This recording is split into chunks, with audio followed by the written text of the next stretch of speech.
This review series will focus mostly on characters and their interactions between them, but it will be structured chronologically. To begin, I really liked how Bloom's mother tricks her into getting ready. I really like that casual family dynamic. And with Bloom, there's an excellent connection with the audience. She likes fairies, and so does we. Such a father-daughter moment, since no matter how old daughters get, they'll always be daddy's little girl. And when Bloom gets a bicycle, rather than a scooter, it's such a relatable parent-daughter moment.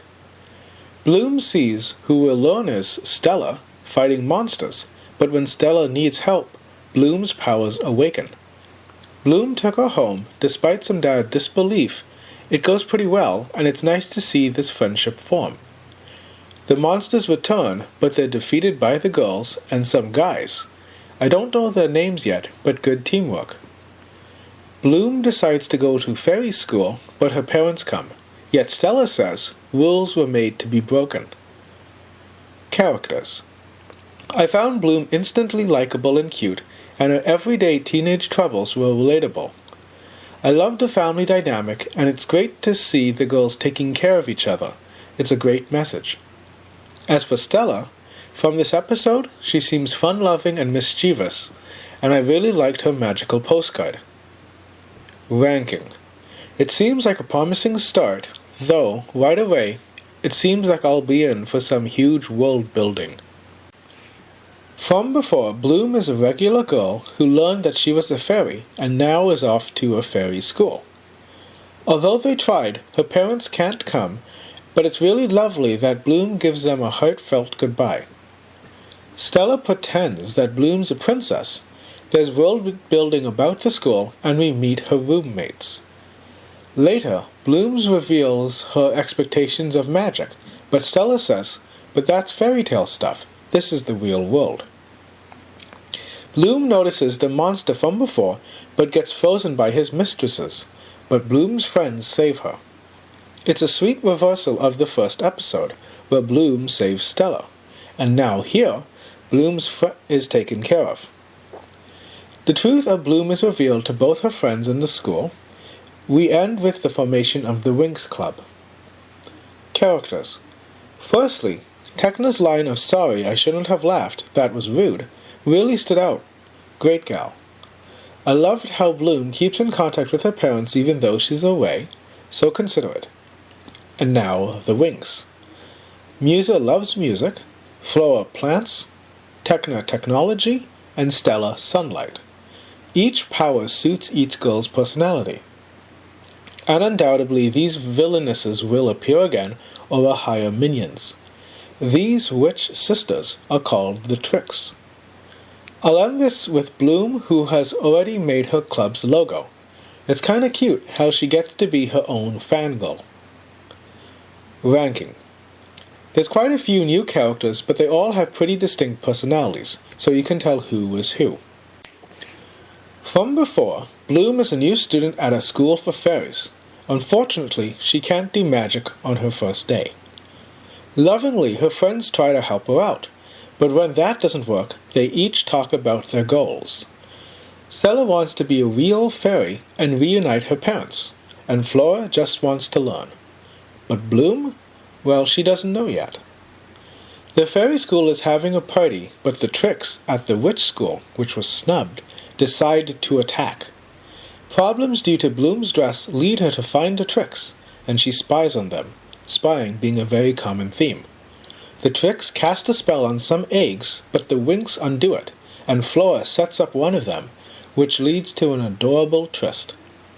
Eventually, the Tricks find out they've failed and attack Bloom. She's at the mercy of each of their powers, until she transforms, like the other Winx. It's a great moment, especially considering her earlier failure in magic class.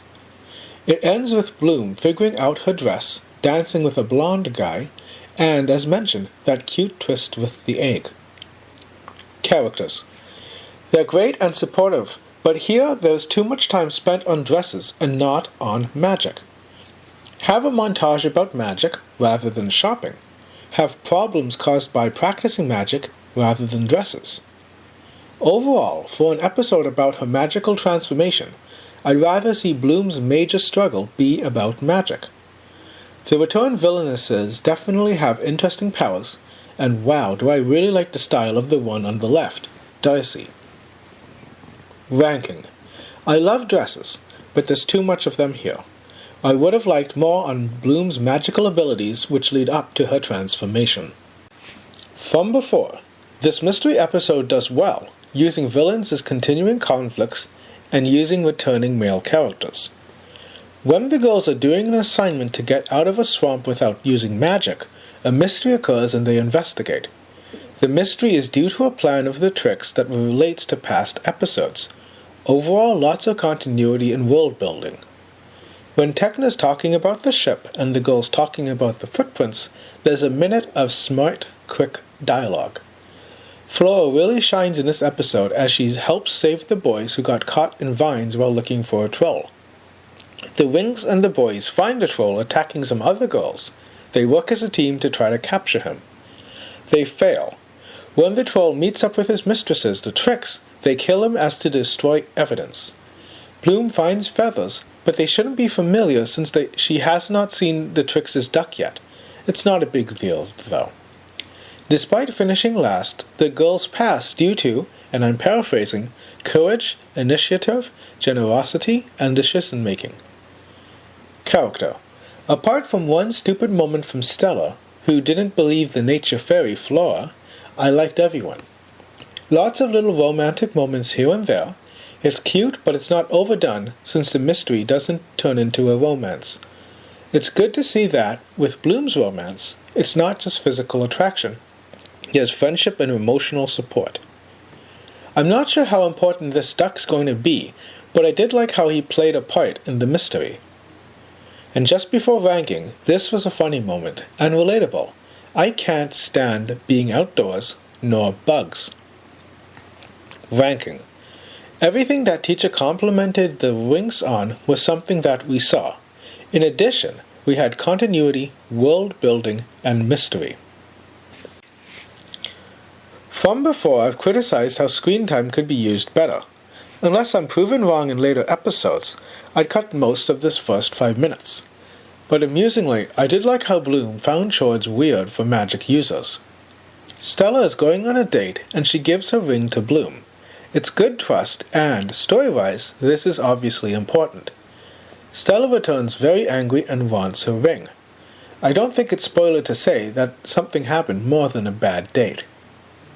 When I first watched it, I thought it was the Tricks who did storms, since the girls' dome was like a tornado went through. The girls asked the boys, they don't know. Then, via an effective music montage, they ask around Stella's last known location. No one knows except for this mysterious guy, who is, unfortunately and prematurely, spoiled as malicious.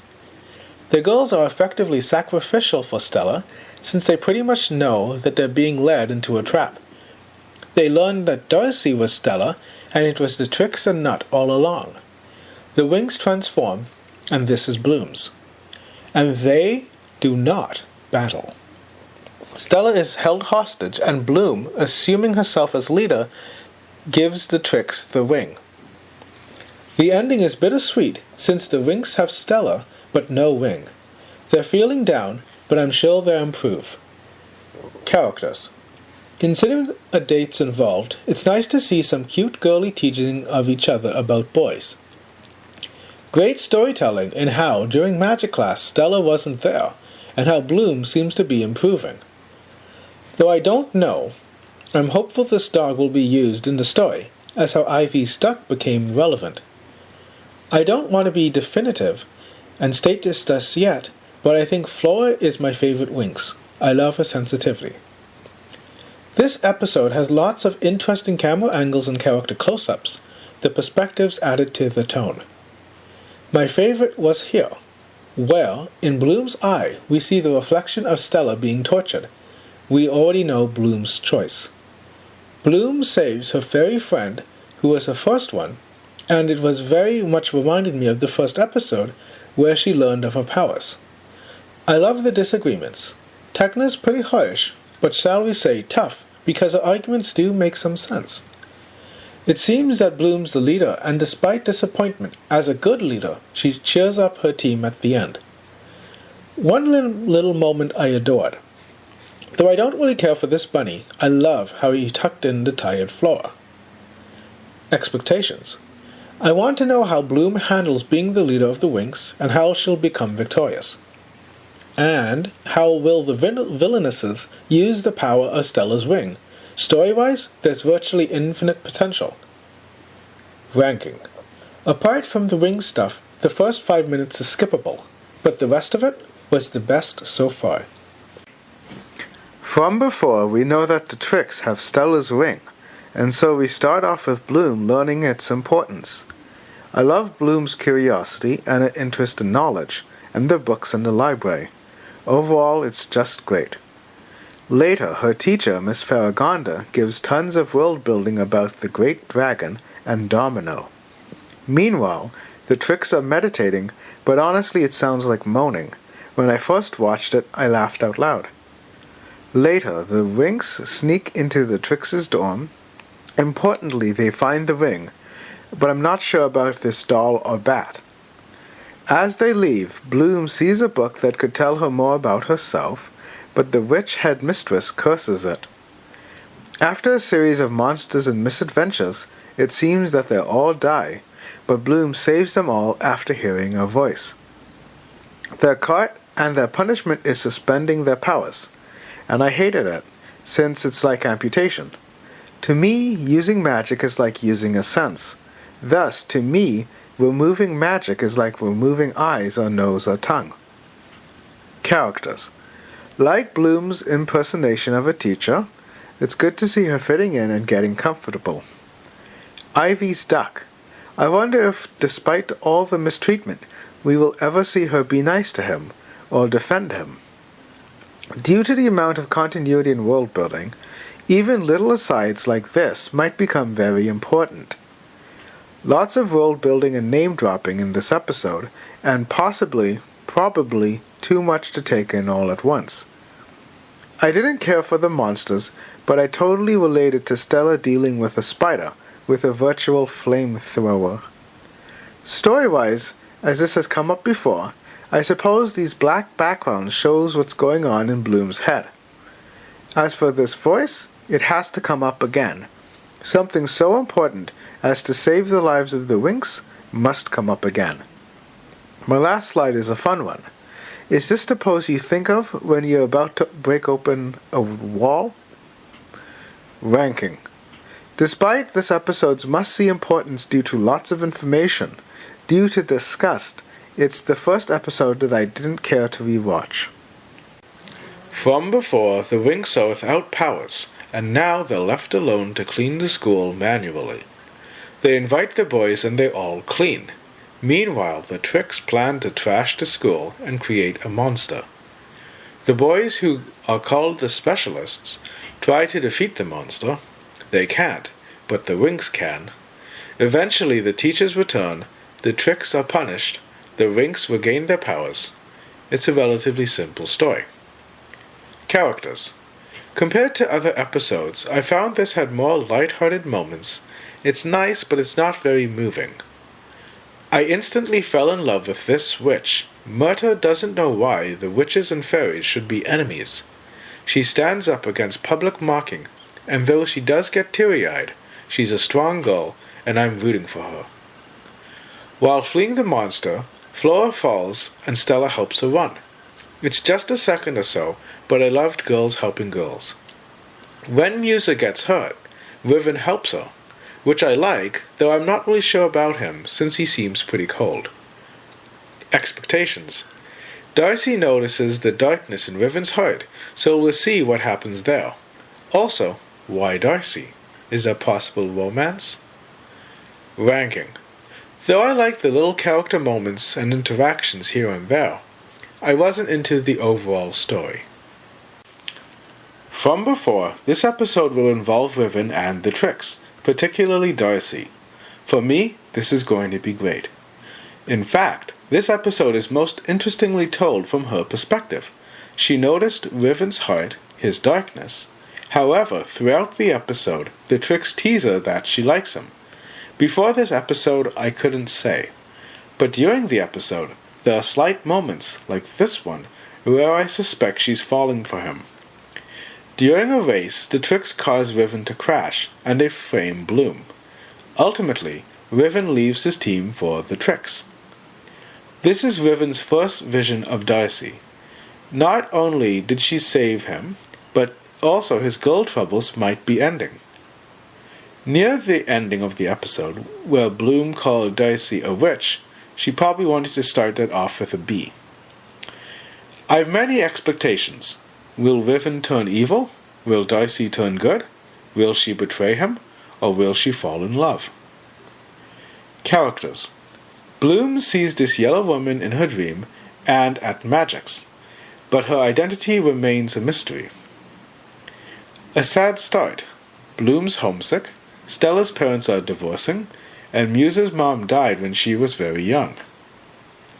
When I saw the tricks, because the holiday was Mother's Day, I thought that Ivy's duck would appear. About Riven, I won't blame his emotions of sadness and anger, but that doesn't justify his mistreatment of Bloom. In particular, Riven's entitled to his emotions, but he's not entitled to Bloom, and I loved her calling him out. My favorite phrases: "Maybe you should ask me first," and "Just so you know, I choose who I go out with." As for what's coming up, was it too far? Well, considering he put his hands on her, it's clear that words weren't working. Rather than physically escalating the situation, Bloom pours water on him, but soon realizes how bad things are. She apologizes, but it's too little too late for Riven. Overall, an unfortunate situation, but it builds a good story. When Bloom realized that she was tricked, I loved how any past problems became irrelevant compared to saving him. But from Riven's perspective, maybe Bloom purposely gave him a cursed helmet so that her boyfriend could win. I'll end this with various pictures of Darcy because I'm so happy that one of my first favorites got such early focus. Ranking. I thoroughly enjoyed this episode, but the ranking might be inflated due to how much I like Darcy and Bloom's scene, and thus the brackets. From before that mysterious woman meets Bloom in a dream. She is Daphne, one of the 9 legendary nymphs of Magic's. Bloom researches Daphne in the library, but too many books magically appear and it basically overloads. Muse is upset due to Stella teasing her about Riven, and to make matters worse, Muse sees him with Darcy.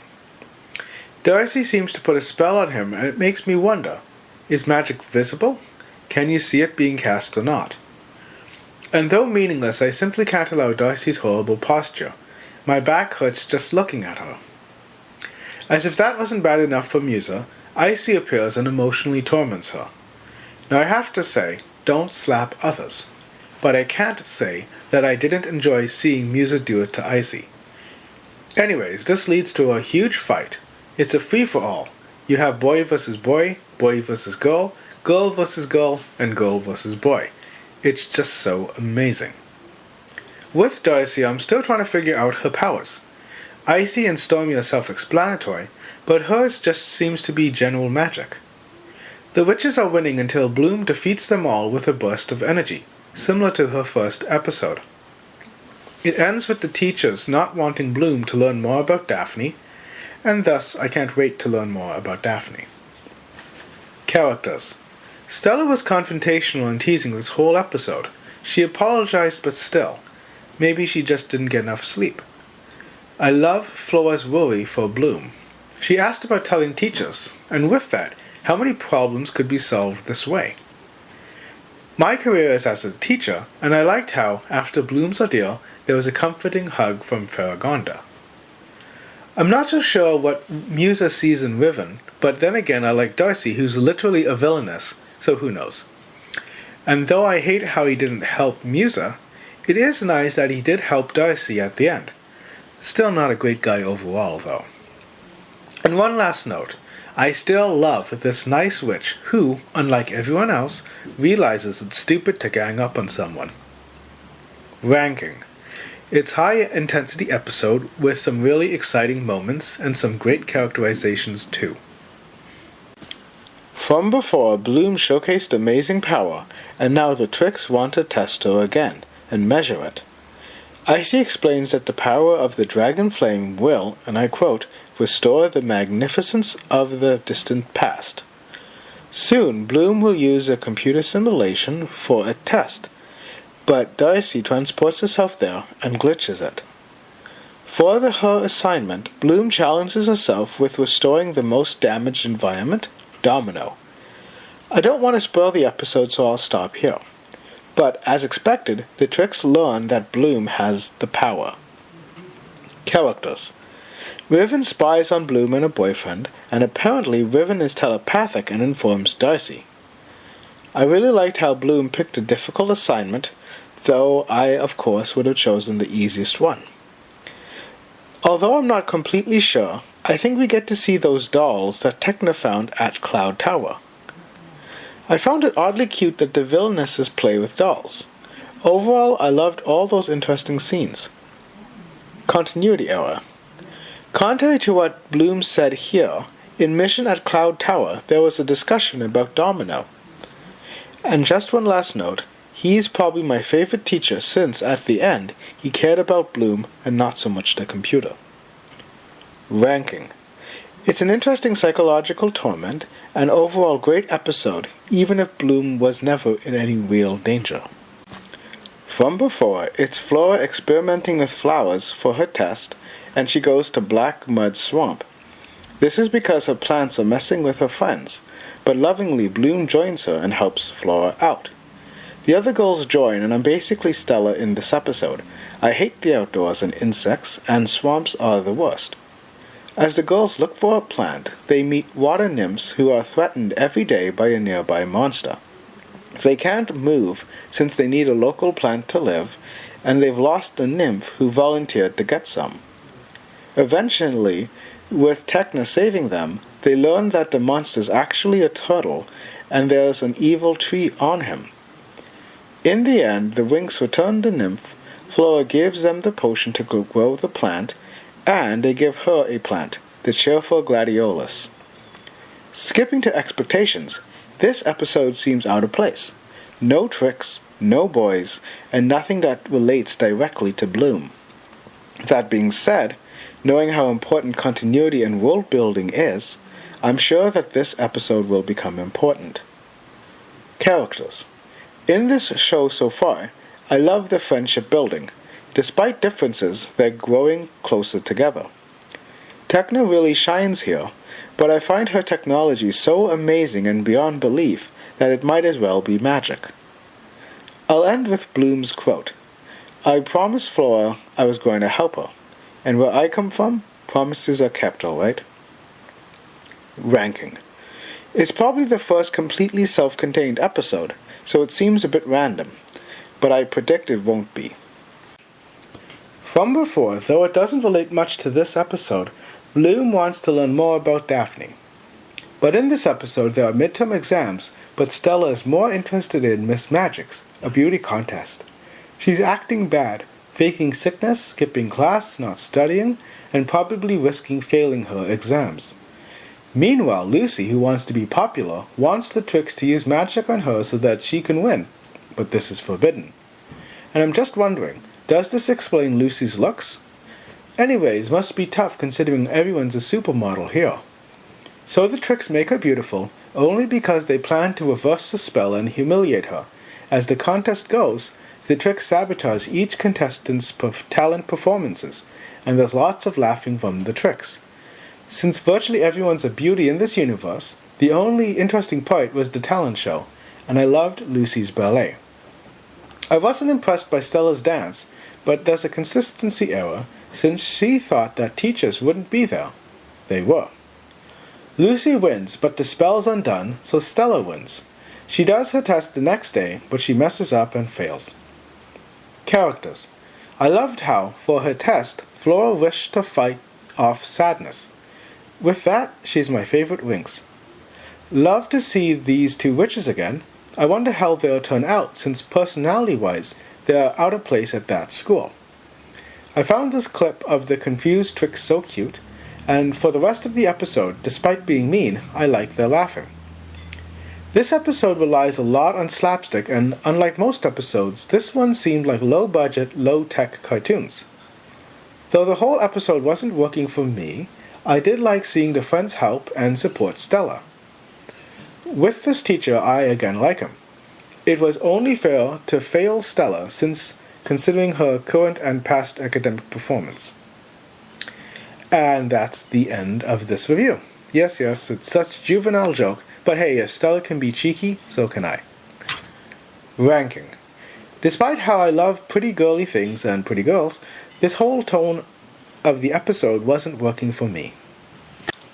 This is a must-see episode with spoilers, so do not watch this review unless you've watched the episode, because I'm starting with expectations. In the human world, Bloom's overpowered. She's basically a goddess. So would she face earthly challenges? Perhaps this girl named Mitzi finds out about her powers. If Bloom keeps on using them to be a heroine, someone's bound to find out.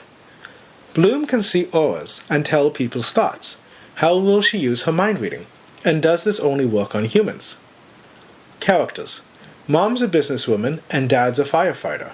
And in this episode, Bloom helps both of them out. Their good nature contrasted with their mistreatment was really tough to watch, but it made for a great story. This probably is my favorite single screenshot of the episode. The parents watching Bloom sleep. It's just beautiful. And throughout the episode, family bonding and emotions and sentimentality were always in focus. It's revealed she's not from Earth, which makes sense since, from the second episode, her parents couldn't come with her. Bloom realizes she's adopted, and considering the shock, I think she handled it pretty well. But I don't know. She did say some harsh, heartbreaking things, but based on the hug, I totally expect that this family will do well. We get a montage of Bloom growing up, and as if I didn't love this episode enough already, this is something I always love. The only thing I disliked about all this adoption stuff is that I don't like how Bloom seemed to define real parents. Real parents are those who are there and those who care, and Mike and Vanessa are definitely real parents. Bloom's friends cheer her up, and Flora's dialogue is just beautiful because she talks about adoption as a great act of love. By the way, just wondering, how did Bloom get her bunny, since apparently he's magical enough to enter Althea? This episode ends with Bloom deciding to learn about her past, and her friends will undoubtedly be there to help. Ranking. Not only is it starred due to its importance in the overall story, it's bracketed because I love the characters and their interactions. And that's my review for the first 13 episodes, the first half of the first season. The next review will be the second half. Winx Club is directed, created, and produced by Ingenieur Straffi and his company Rainbow SRL in co-production with Rye Fiction. The purpose of this review is non-profit criticism to add expression, meaning, and message to the original. Some edited screenshots for reference, and no harm intended to the copyright owner.